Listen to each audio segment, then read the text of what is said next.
일어나시고요. 자, 오늘 나눠드린 쪽지시험 답 좀 맞추겠습니다. 자, 쪽지시험을 좀 풀어보셔야 되는데 안 풀어보신 것 같아. 자, 1번입니다. 백일의 홍역을 질병 발생의 시간적 특성으로 구분한다면 백일의 홍역은 일정한 간격을 두고 증가됐다 감소됐다 하는 건 아실 거예요. 그러니까 이거는 주기 변화를 따르는 거죠. 다른 말로는 순환 변화를 따르는 거지. 답은 3번. 자, 2번입니다. 역학에 대한 설명이 좀 옳은 것은 그래서 가번 맞지요. 나번도 맞고 효율적 예방법 개발하는 것도 맞아요. 그렇죠? 그러나 자살과 같은 심리사회적 문제도 하고 있죠. 떨어지는 게 아니라. 그래서 답은 1번. 자, 3번. 자, 코호르트 연구가 갖는 장점이에요. 환자 대종과 비교했을 때. 그러면 이거는 코호르트 연구는 신뢰성이 굉장히 높은 자를 얻을 수 있다라고 표현했거든요. 답은 5번. 5번이죠. 그 다음에 4번. 코호르트 연구에 대한 설명으로 옳은 거. 자, 답은 1번이죠. 4번은, 라번은 대상 질병을 갖지 않은 집단, 갖고 있는 집단 하니까 이거는 환자 대조군을 얘기하는 거죠. 그래서 코호르트가 아닌 환자 대조군. 그래서 답은 1번. 자, 5번입니다. 요거 민감도. 민감도는 환자를 환자로 보는 거를 얘기를 하는 거죠. 그럼 환자 하면은 기존의 환자 189 플러스 12분의 진짜 환자로 본 거는 189죠. 그렇죠? 그래서 189분의 12 분의 189 곱하기 100을 하니까 거의 94%가 나올 겁니다. 94%. 자, 6번입니다. 자, 유아의 기저귀를 갈아준 다음 손 씻기를 안 하고 다른 애기를 만진 거야. 그래서 살모넬라증이 다 퍼진 거죠. 이거는 답은 4번이죠. 병원체에게 유리하게 환경이 변화됐다. 4번. 자, 7번입니다. 7번 보시면 자, 일단 탈출한 병원체가 새로운 숙주로 옮겨가는 과정을 전파라고 한다. 자, 그런데 전파체가 매개체 내에 침입해서 그들 생활사 일부를 쥐는 후에 다시 새로운 숙주로 가는 거. 이게 뭐냐면 생물학적 전파다. 기계적 전파가 아니라. 그래서 모기 생각하라고 제가 얘기했었을 거예요. 답은 4번이고. 자, 8번. 자, 풍토병 하면은 지역적 유행. 엔데믹을 얘기하는 거죠. 엔데믹. 답은 2번이고. 자, 9번 3대 요소예요. 3대 요소. 병인 하면 박테리아 곰팡이 맞고, 병인, 매개곤충. 이게 병인이라고 얘기 안 하죠. 이건 매개체라고 표현하는 거죠. 그래서 답은 2번이네.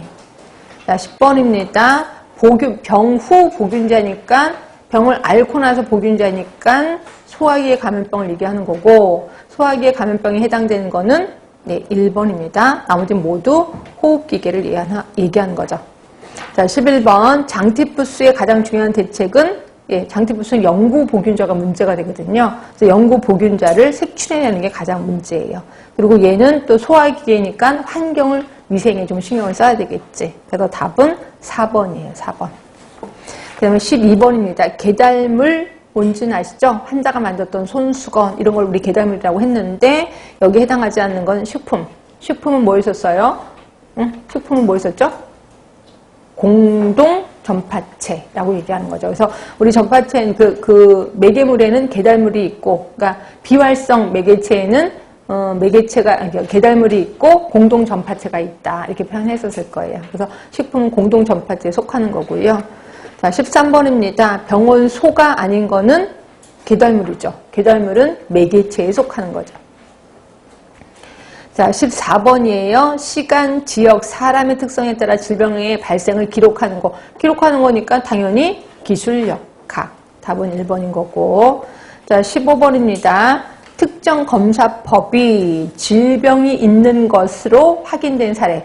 질병이 있을 때 질병이 있는 것. 그러니까 환자죠. 환자가 환자를 환자로 받느냐? 즉 결국 민감도를 구하라는 거죠. 그러니까 민감도는 환자 수분의 진짜 환자. 그러니까 A 플러스 C분의 A죠. 답은 1번입니다. 1번. 자, 16번 같은 경우는 조금 어려웠을 거예요. 16번 같은 경우는 나올 것 같기도 하고 안 나올 것 같기도 하고 조금 문제를 어렵게 내면 이런 것들이 좀 나올 거 있는데, 자, 요거는 항상 이렇게 민감도 투기도 하면은 표를 좀 구할 수 있는 게 좋아요. 표. 자, 있어서 여기는 환자고 환자가 아닌 거죠. 그리고 이거는 그러니까 새로운 검사 방법. 새로운 검사 방법에 의해서 양성으로 나왔고 음성으로 나온 겁니다. 자, 봤더니 B형 간염 검사 인원수가 모두 1000명이래.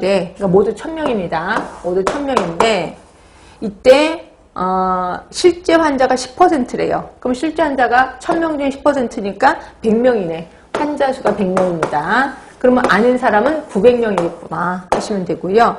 그 다음에 여기에서 모르니까 A, B, C, D로 일단 넣어야 되겠죠. 그래서 자, 민감도가 90%래. 그 민감도는 환자를 환자로 본 거잖아. 그럼 A, C, 그러니까 민감도입니다. 민감도는 A 플러스 C분의 A죠. 그게 곱하기 100을 한 게 민감도인데 이게 몇 퍼센트냐면 90%라 그랬거든요.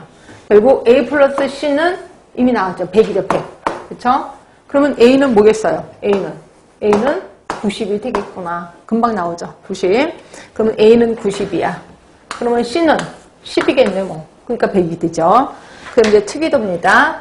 자, 특이도는 건강한 사람을 건강한 사람으로 받느냐? 자, 건강한 사람 누구냐면 B 플러스 D분의 D 곱하기 100. 그래서 역시 특이도도 80%로 나오네. 특이도가. 그럼 B 플러스 D가